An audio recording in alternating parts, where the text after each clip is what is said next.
Dieu.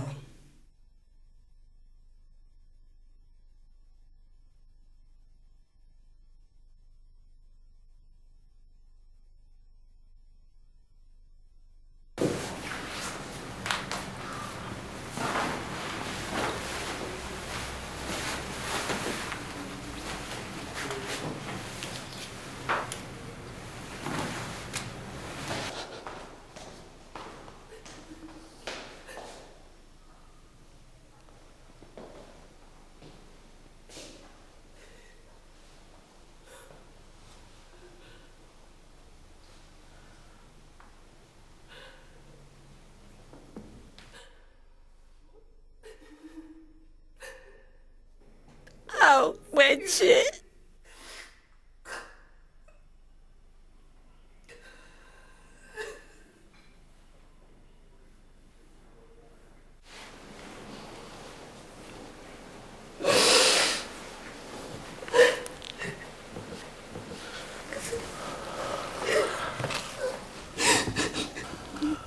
Jamais, ouais, non, ça y a vu. Can you see me now?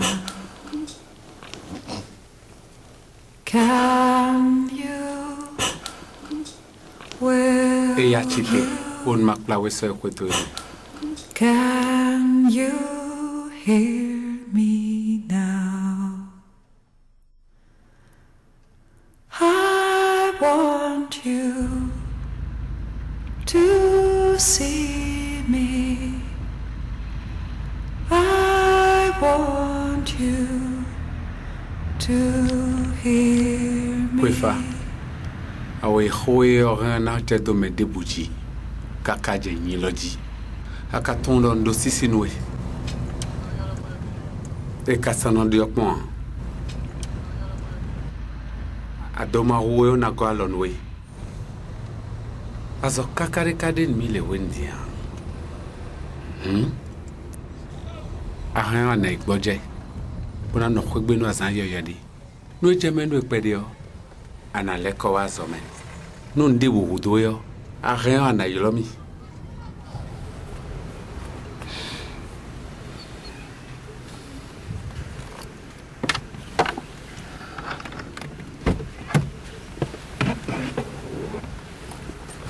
Can you? Will you? Can you see me? Can you? Will you? Ndosida zonkwi. Adoteri ekbomie.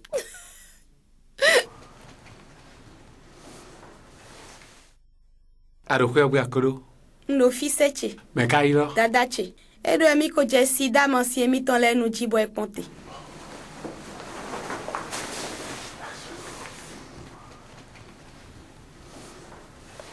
Kanchi. Asiche poyen po.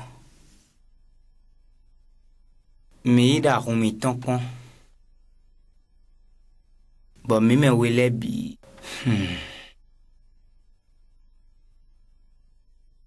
Aka tondo ndo sisi noe. E kasano diokmo. Adoma huwe na go alonwe.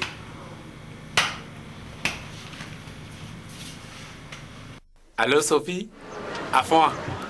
Edie. Nasiru po mo wa se dia. Edie. Oh, veze. Panikande. Eve Edie. We male ro po. Panikande o tonu kunde. Ako ka do ko pere me. Ai, o mblo ko po fofo mi sa wa po. Ai na chenu. Ko jala we male. You don't wanna see me.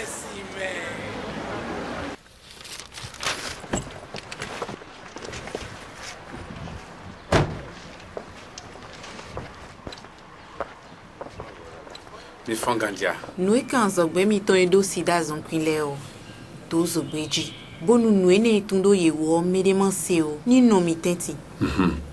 Alors do me da ho we ndo e do ho nu ye bo pla ye ya zo we mi ton lo le do un ene o ina mu alogo dagbe nu plome me dondo wu nu kun pero me u to dagbe na pon eji bo azo we mi ton do na lita me do alodo e minando azo wa to e do sida zon pi la meleu bu kana sorti to me de do te ben na ruzu pan ko azon kion azo we de ko sortu to me mon ko do te do igun le yedie ye non do khora zon bonu da hunu azawato eton le koro renu eton le po bonu le man ko fi gbakun azokwe de le tele jakora mi nu mina pe nu kun azawato eton do sida azokwe la meleu ene o ina mote no ganji bu dan siku pe nu kun azawu bio mi do mini moye bunu ina siku manu nyo eton le khami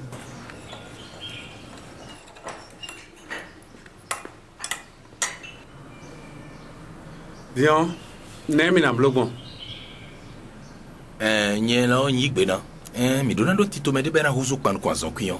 Ho ene no azo ho mi ton sin kona iji ta undo to me. Bodo gbe me bi sese po. E dona no mo media azo ho dagbe to mi ton meton. Ene. Medele na do emi da so da hode na wado sida zonkion linu. Nubowe. Amanu e kanye ta won wenya kweho. Fodungbe glai lo me onwi ba donu ndo internet ji bo to ba nu le de khledo tuto me tanwe na sodote ba do hle aso wa toledo sida zon kwiosi bokana toju me sida zon kwino lamena leo na do akwezizan kege town lo onu etode wo e kana wa dule ton donu kome le mi na wa modo akwezizan mon kon salinu do taji bokana le dagba desu na akwezizan jewe o mi ma di hesio.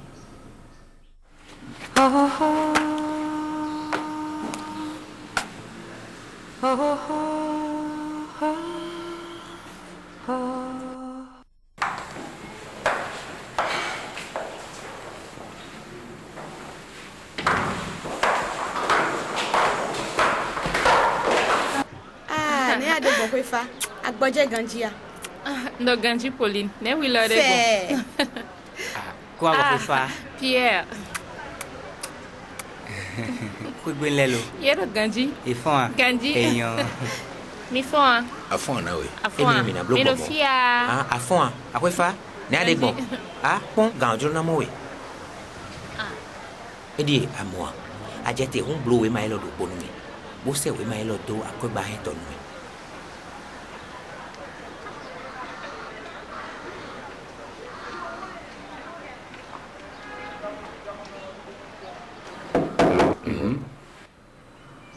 Mais ouais. Ah. Quoi bon? Edi, amasedo nu wa un to do aso atole ton jawe ya. No we de suka wuli bona no da gbe do ko na ba wan mi. Ada che bona degbe. Bona zan ko je ka o. Bo ma ze bi ze lo te o. Soket. Jona email kan.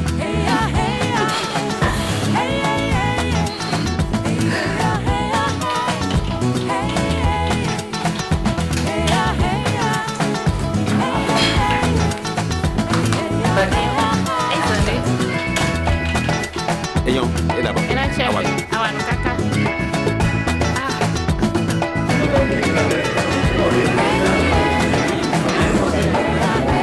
Metelemi.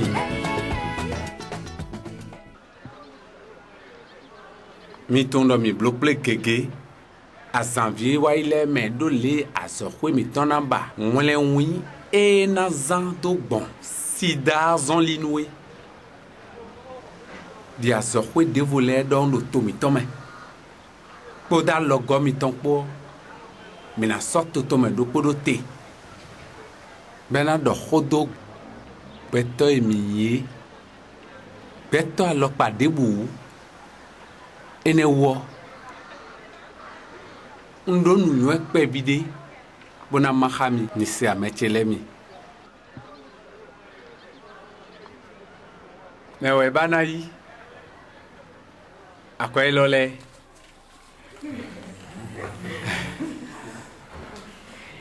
Eyon bo ayi.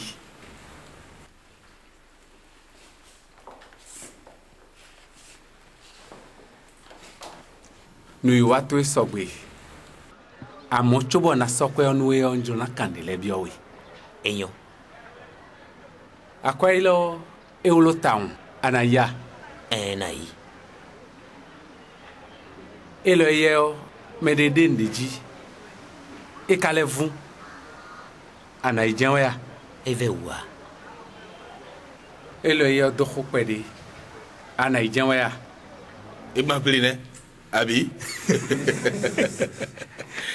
Mechelemi. Akwailo le debu yoyo a. Chobo mi kabado minai. Do akwailo le vodawu.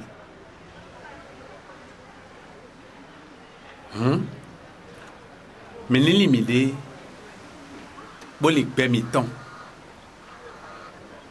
Wede nu notimbo. Bolame mi tono gbojo. Eno si gbeto wu alone de wu. Wede le nu on. Eno chidin mi di mi queen de udong. Di mi sovon de a. Chua mi kano huzu. Do beto yin wanu mi le. Sin nukume ame. Mi heon mi na vota mele. Molan len do so ejai. Do beto yin mi ton. Bodo beji. Ene. Nous goudotons lié. Midrona so beta do podote. Benaton a wan sidazon. Midrona cambio do. Mais de do mi me fidi. O drona no mea.